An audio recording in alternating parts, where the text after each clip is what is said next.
मुख्यमंत्री देवेंद्र फडणवीस यांनी विरोधकांवर जोरदार हल्लाबोल केलाय। विरोधक केवळ हवेतच बाण सोडतात, पुरावे काहीच नसतात, फक्त आरोप केले जातात। विरोधकांना स्वप्नातही गोपीनाथ मुंडे दिसायचे।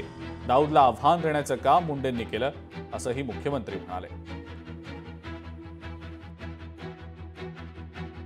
या जिल्हा परिषदेचे माजी सर्व पदाधिकारी अधिकारी यांचं मी मनापासून अभिनंदन करतो, त्यांचे आभार मानतो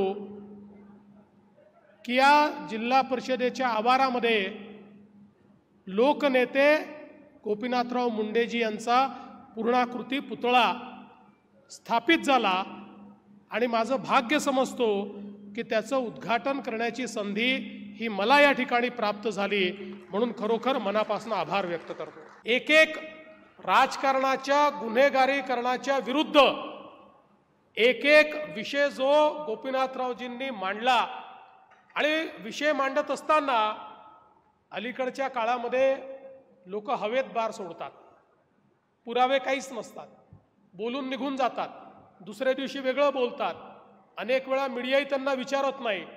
पण गोपीनाथराव मुंडे अशा व्यक्तीचं नाव होतं ज्याने विधानसभेमध्ये उभं राहून आरोप केला तर कधीच आरोप परत घेण्याची वेळ त्यांच्यावर आली नाही। समोरच्याचा राजीनामा घेऊनच ते खाली बसले। अशा प्रकारचं गोपीनाथरावांचं काम होतं। लोकशाही मराठी ऐका, पहा, जागरूक रहा।